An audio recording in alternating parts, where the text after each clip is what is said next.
I am again, drawing some monsters. Dansmonsters, Monster Bomb Club drawing monsters. How many times can I repeat myself? Repeat. Oh, got a cup of tea. Hang on a second. Let's have some of that.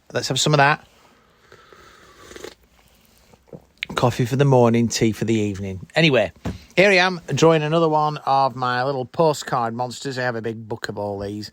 God knows what I'm going to do with them. I've got no idea. Anyway, and I, as you can tell, I have done this in a not a pencil. I'm doing it in a pencil. I'm inking it. Shall we start again? Yes. I'm inking it in a pencil brush pen, which I'd taken a sketch from a little sketchbook that I had knocking about for ages. I've always got sketchbooks full of crap.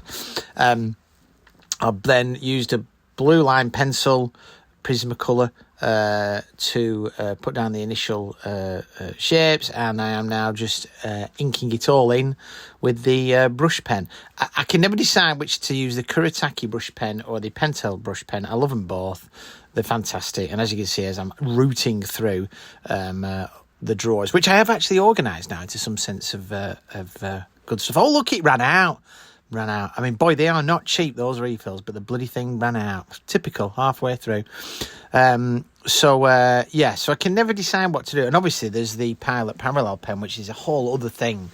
That's all scratchy and splatchy and God knows what else. So I've used the Pentel brush pen for a long time, and I do love the smooth, thick black lines, as I'm sure all you guys do who use them. I'm not the only one, I'm pretty sure about that. There's quite a few of these postcard ones that I've done, weird little shapes. I've hit a bit of a block at the moment. These are one of the last few that I did, just trying to get my head around, trying to create some more. I did start adding colour for a while, but I kept making an absolute balls of it. They looked terrible once I added colour, so I've started to take these and scan them in and adding colour in either Clip Studio Paint or Affinity Photo. Oh, look at that. Now, Jesse Lonergan, thank you very much. Check him out on Instagram. There it is with the little thumb rubber thimble.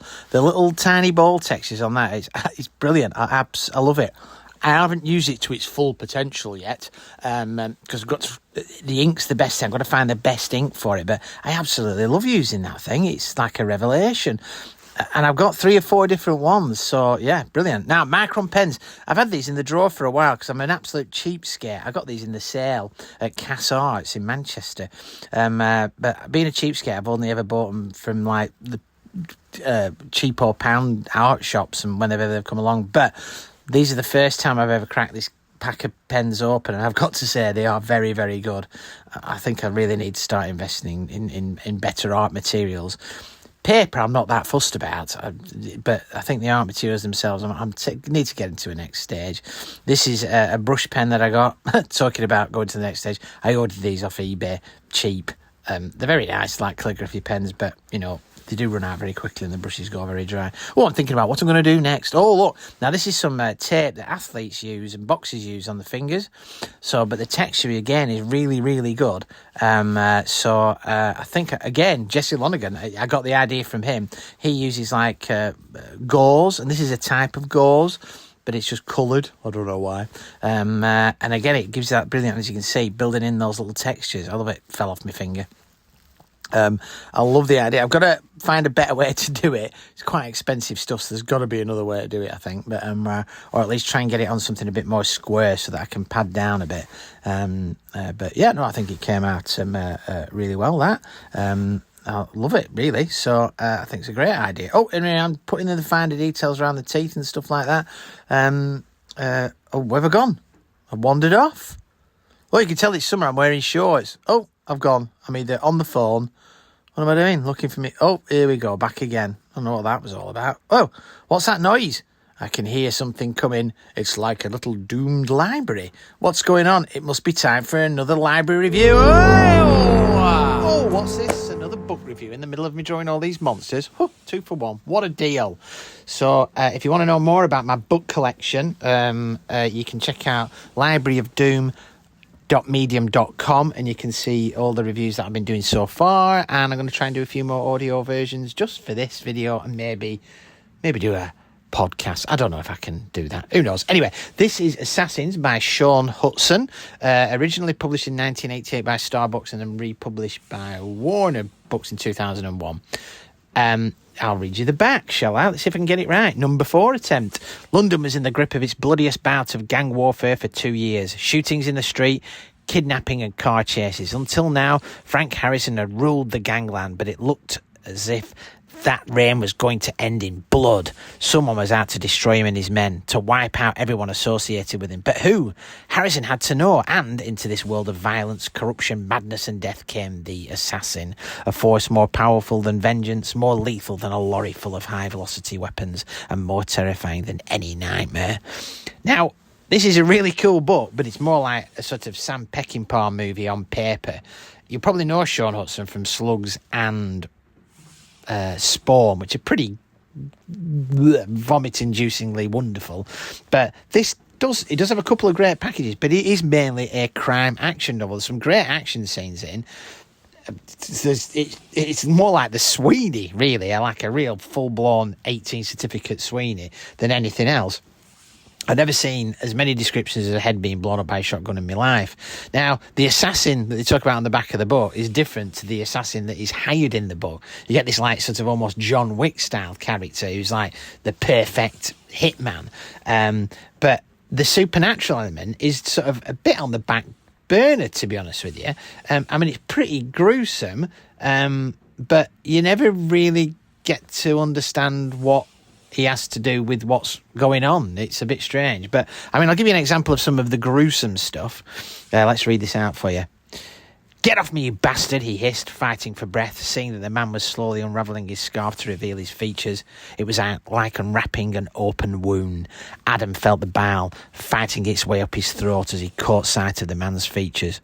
Where there should have been a mouth, there was just a gaping hole, which seemed to stretch from the remains of the nose to the point of the chin. It was surrounded by wisps of grey hair and strands of rotting skin, which hung down like obscene raffia curtains over the gaping maw. The limbs were little more than pieces of shriveled flesh, which slid back to expel a blast of air so foul Adam almost passed out. And from the centre of this reeking hole, a tongue emerged, blackened and covered with thick yellow sputum which dripped like mouldering pus. It writhed like a bloated worm with a life of its own, twisting and turning in that putrescent gap, flicking in and out. The gloved hand squeezed Adam's throat more tightly, and despite himself, he opened his mouth. So as you can tell, it's pretty grim. However, read Slugs and read Spawn first. This is a great book, but it's more like, say, of a crime book than a horror book. But the horror elements in it are really good. But it's well worth a read. So grab yourself a copy. There's loads of them because it was massive and they printed tons of them. So you can always find them in charity shops relatively cheap. Hope you enjoyed that. Anyway, I'll take you back to Dansmonsters. See you later, guys. Bye! Subscribe. Ding that bell. Whatever it is you've got to say. So I am adding some grey tones now, as you can see, a little bit more details. I do love using those markers to add the grey tones. I sometimes hold back on the black and white, just trying to keep it black and white, but there's something about adding those little slight grey tones to the pictures that add something special. I don't know what. Again, I'm using cheap ass markers there. I can tell you that right now. But again, I'm going to invest in some better ones. But the thing is, I tend to use markers like paintbrushes.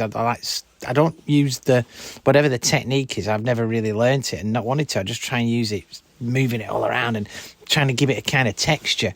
Using the markers. In fact, I tend to prefer them when they're nearly running out. That halfway stage where you just can't get enough. You can just get the minimum amount of ink out of it, and it just leaves it all scratchy and a bit grungy. And as you know, I do like stuff scratchy and grungy. Oh, well, that's us all done there now by the looks of it. I don't quite know what's happened there, but yeah. Anyway, enjoy.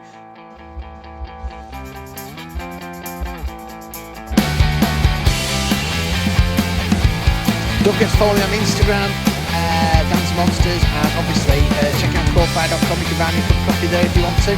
That'd be absolutely fantastic if you fancy it. Anything to keep you going. Thanks a lot, guys. Cheers for watching. Okay, bye!